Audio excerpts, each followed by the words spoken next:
আসসালামু আলাইকুম প্রিয় শিক্ষার্থীবৃন্দ, আশা করি তোমরা ভালো আছো এবং আমাদের অনলাইন ক্লাসের সাথে সংযুক্ত আছো। আমি মোহাম্মদ কামরুজ্জামান, প্রভাষক, গণিত আইসিটি বিভাগ, ঠাকুরগাঁও সরকারি মহিলা কলেজ।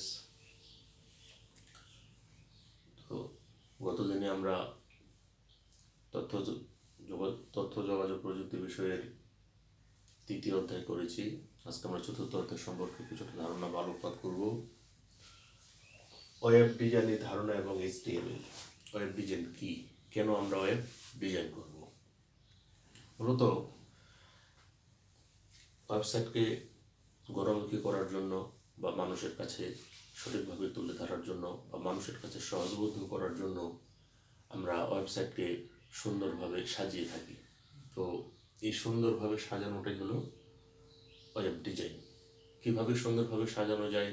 বিভিন্ন তথ্যকে সন্নিবেশ করে, বিভিন্ন তথ্যকে একটার পর একটা সাজিয়ে, বিভিন্ন তথ্যের আন্তঃসংযোগ ঘটিয়ে আমরা যে সুন্দরভাবে তথ্য উপস্থাপন করবো, পেজের পর পেজ সাজাবো, সেটাই হলো ওয়েব ডিজাইন।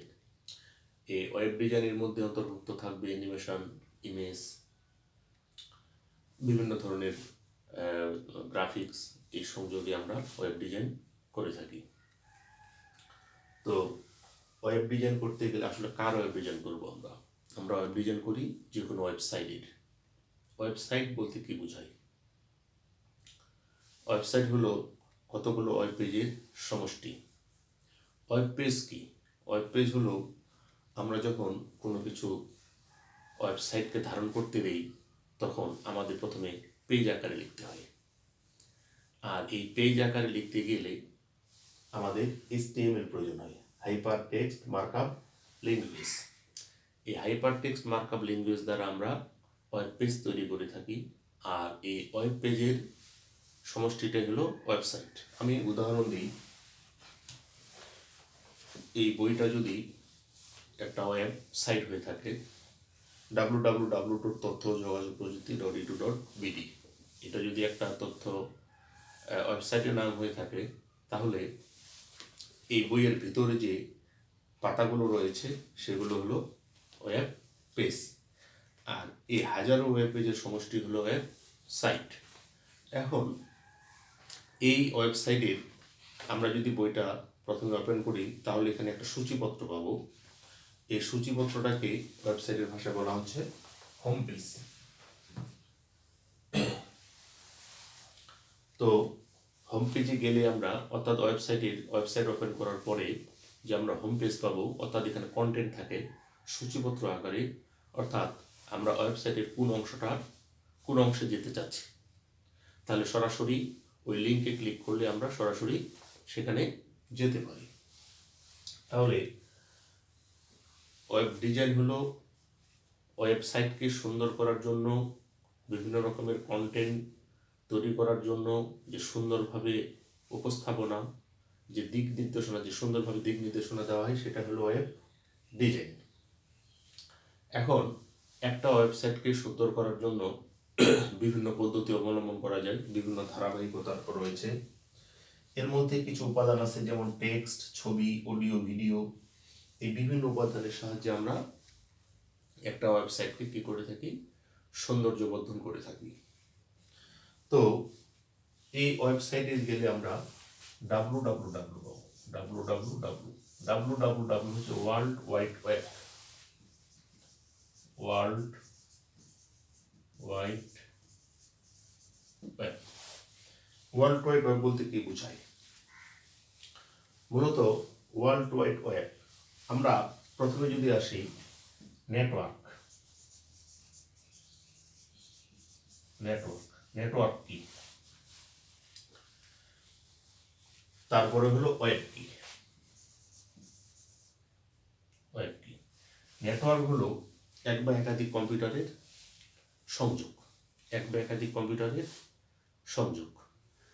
আর এই এক বা একাধিক কম্পিউটারের সংযোগকে বলা হচ্ছে নেটওয়ার্ক। এক বা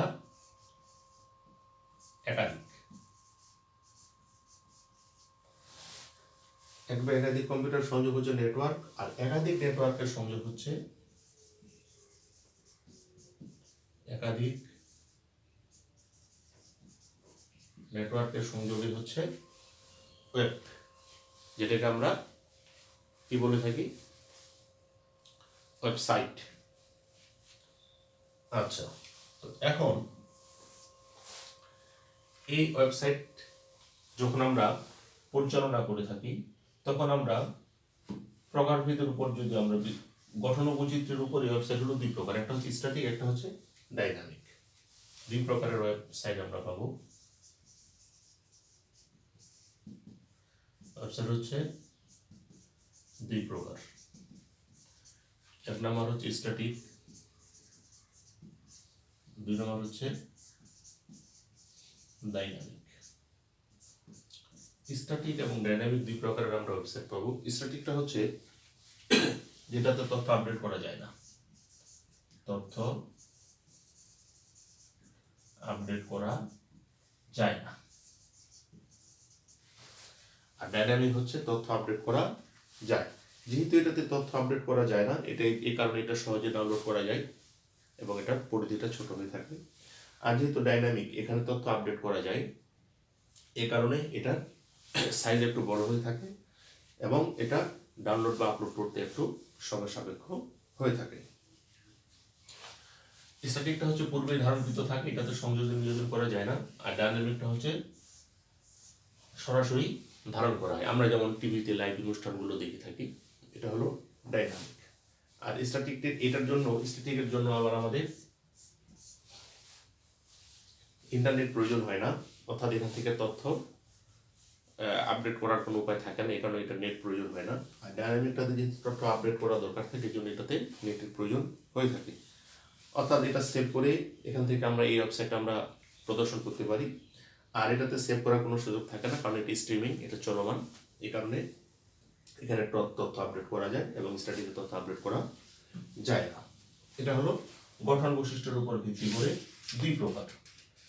আবার অবস্থানের উপর ভিত্তি করে দুই প্রকার ওয়েবসাইট আছে, একটা হলো লোকাল আর একটা হলো রিমোট।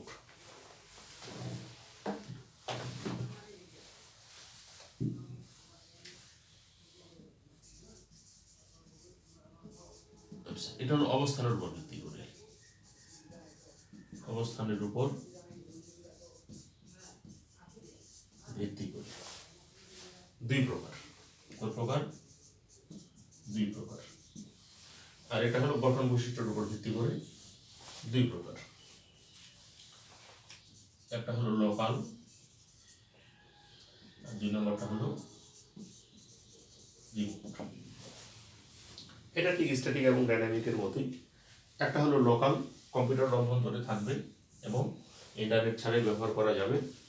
আর একটা হলো রিমোট, বিশ্বব্যাপী, এটাকে দূরবর্তী বলে, বিশ্বব্যাপী, যেটা হলো বিশ্বের যে কোনো সার্ভারের সাথে কি করা যাবে, সংযোগ করে আমরা কি করে থাকি, এই ওয়েবসাইটটা পরিচালনা করে থাকি।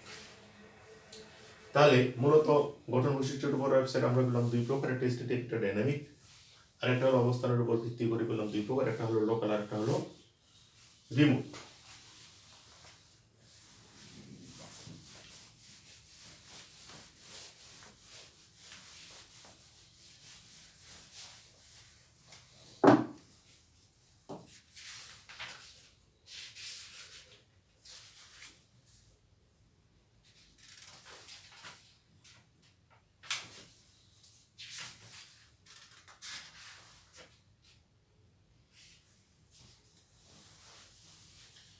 এরপরে আমরা যাব domain name. Domain name, domain name হলো আমরা ইন্টারনেটে যুক্ত প্রতিটি কম্পিউটারের একটা সুনির্দিষ্ট ঠিকানা থাকে, ওই ঠিকানাটাকে আমরা বলে থাকি ডোমেইন নেম। অর্থাৎ এই ডোমেইন নেম রেজিস্ট্রেশন করেই আমরা ইন্টারনেটের সাথে সংযুক্ত হতে পারি, ওয়েবসাইটের সাথে সংযুক্ত হতে পারি। অর্থাৎ প্রত্যেকটা কম্পিউটারেরই, ইন্টারনেটে যুক্ত প্রত্যেকটা কম্পিউটারের একটা নির্দিষ্ট ঠিকানা থাকে, এই ঠিকানাটাকে আমরা ডোমেইন নেম বলে থাকি। একসময় এই ডোমেইন নেম সংখ্যা দিয়ে করা হতো, বর্তমানে এটা আক্ষরিক বা অক্ষর দিয়ে করা হয়ে থাকে। সংখ্যা দিয়ে করলে অনেক সময় এটা আমরা ভুলে যেতাম, আর যখন আমরা ক্যারেক্টার বা অক্ষর বা বর্ণ দিয়ে করি, এটা ভুলে যাওয়ার সম্ভাবনা কম থাকে। এই কারণে একসময় এটা সংখ্যা দিয়ে করলেও বর্তমানে এটা অক্ষর দিয়ে করা হয়ে থাকে। যেমন www.tgmc.edu.bd। আবার এটাকে যদি অক্ষর দিয়ে করতে চাই, অক্ষর দিয়ে সে 178.75.80.91। তো আমরা এটা অক্ষর দিয়েও করা যায়, এটা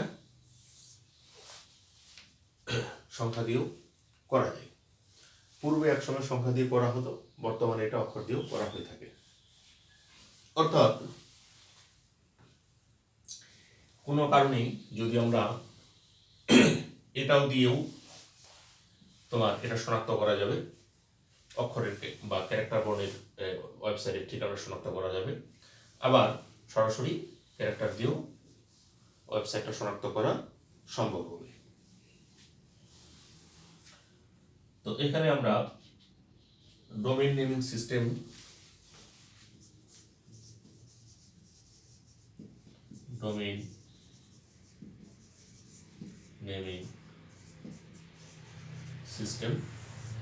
অর্থাৎ এই ডোমেইন নেম যারা পরিচালনা করে এদেরকে আমরা ডোমেইন নেমিং সিস্টেম বলে থাকি। এরাই ডোমেইন নেমকে পরিচালনা করে থাকে। আমরা টপ লেভেল ডোমেইনের কিছু প্রকৃতি দেখব, অর্থাৎ .com, .org, .edu, .at, .net, .int ইত্যাদি সমূহ। এটা কি বোঝায়? অর্থাৎ টপ লেভেল ডোমেইন এটুকুকে বলা হচ্ছে HTTP, এটুকু অংশ যেটাকে আমরা প্রটোকল বলে থাকি।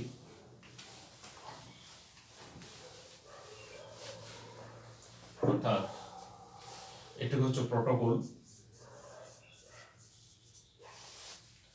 আর এটুকু হলো top level domain. Top level domain, এই টপ লেভেল ডোমেইনের মধ্যে এটুকু হচ্ছে ইউনিক, এটুকু হচ্ছে অনন্য ডোমেইন। আর এইটুকু ডোমেইনকে আমরা এক্সটেনশন ডোমেইন বলে থাকি। আমরা এই যে বিডি, এই বিডি দ্বারা বুঝে থাকি বাংলাদেশ, বিডি দ্বারা বুঝে থাকি বাংলাদেশ। এরকম অর্গ দ্বারা বুঝে থাকি অর্গানাইজেশন। তো বিভিন্ন কিছু দ্বারা বলে থাকি। এটাকে বলা হচ্ছে টপ লেভেল ডোমেইন প্রকৃতি, ডোমেইনের প্রকৃতি। এখানে ইডু দ্বারা কি বোঝাচ্ছে? অর্থাৎ এই ওয়েবসাইটটা কি প্রকৃতির? অর্থাৎ এই ওয়েবসাইটটা হচ্ছে শিক্ষা সংক্রান্ত প্রকৃতি। যদি এরকম থাকে www.tgmc.com, তাহলে এখানে কম দ্বারা কি বুঝিয়ে থাকে? এটা একটা কমার্শিয়াল ওয়েবসাইট। এখানে ইডু দ্বারা কি বুঝিয়ে থাকে? এটা একটা এডুকেশন সংক্রান্ত ওয়েবসাইট। তো প্রিয় শিক্ষার্থী বিন্দুরা, তোমাদের সাথে আবারও দেখা হবে আগামী দিনে, আগামী ক্লাসে, আগামী আলোচনা নিয়ে।